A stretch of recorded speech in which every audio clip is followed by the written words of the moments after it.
Law number 13. Asking for help. Appeal to people's self-interest. If you need to turn to an ally for help, do not bother to remind him of your past assistance and good deeds. He will find a way to ignore you. Instead, uncover something in your request or in your alliance with him that will benefit him and emphasize it out of all proportion. He will respond enthusiastically when he sees something to be gained for himself. Self-interest is the lever that moves people. The art of asking people for help depends on your ability to understand the person you are dealing with and to not confuse your needs with theirs. Know that even the most powerful person is locked inside needs of his own, and that if you make no appeal to his self-interest, he merely sees you as desperate or, at best, a waste of time. What not to do when making your appeal. 1. Don't bring up the past. Bringing up the past, rather good or bad, will not help you in your cause. The justice and nobility of your cause will not prevail. Not only is a man not obliged to be grateful, gratitude is often a terrible burden that he gladly discards.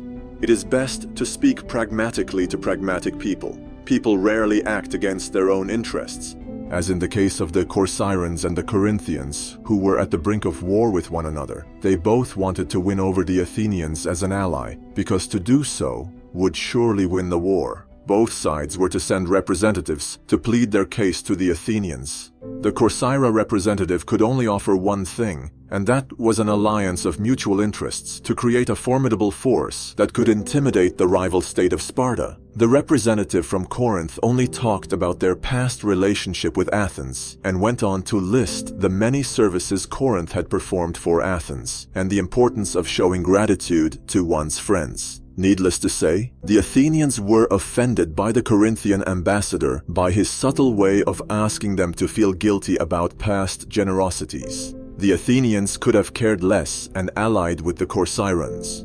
2. Don't be trapped in your own wants and desires. Do not start from the assumption that the people you are appealing to have a selfless interest in helping you. Don't talk as if your needs matter to people. They probably could care less, especially referring to larger issues, a great cause, or grand emotions such as love and gratitude. When simple, everyday realities would have much more appeal. When the Dutch began to arrive in Japan in great numbers, Ieyasu, the Japanese emperor, was much relieved. He needed Europeans for their know-how in guns and navigation, and here at last were Europeans who cared nothing for spreading religion. The Dutch wanted only to trade. Ieyasu swiftly moved to evict the Portuguese, who were desperately trying to convert the Japanese people to Catholicism. From then on, he would only deal with the practical-minded Dutch. Japan and Holland were vastly different cultures, but each shared a timeless and universal concern: self-interest. 3.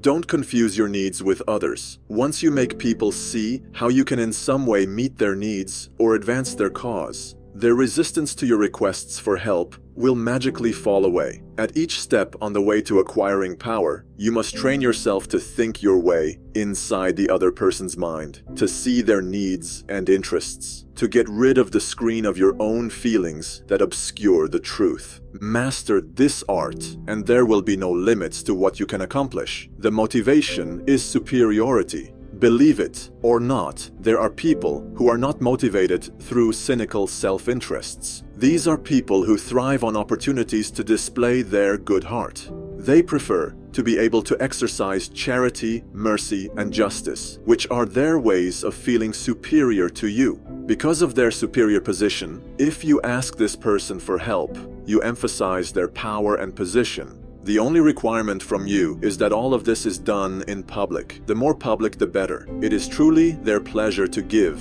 and to be seen giving. They are dying to fund your project, to introduce you to powerful people. This is the wine that intoxicates them. You must have the wisdom to distinguish the differences among powerful people and figure out what makes them tick. When they ooze greed, do not appeal to their charity. When they want to look charitable and noble, do not appeal to their greed.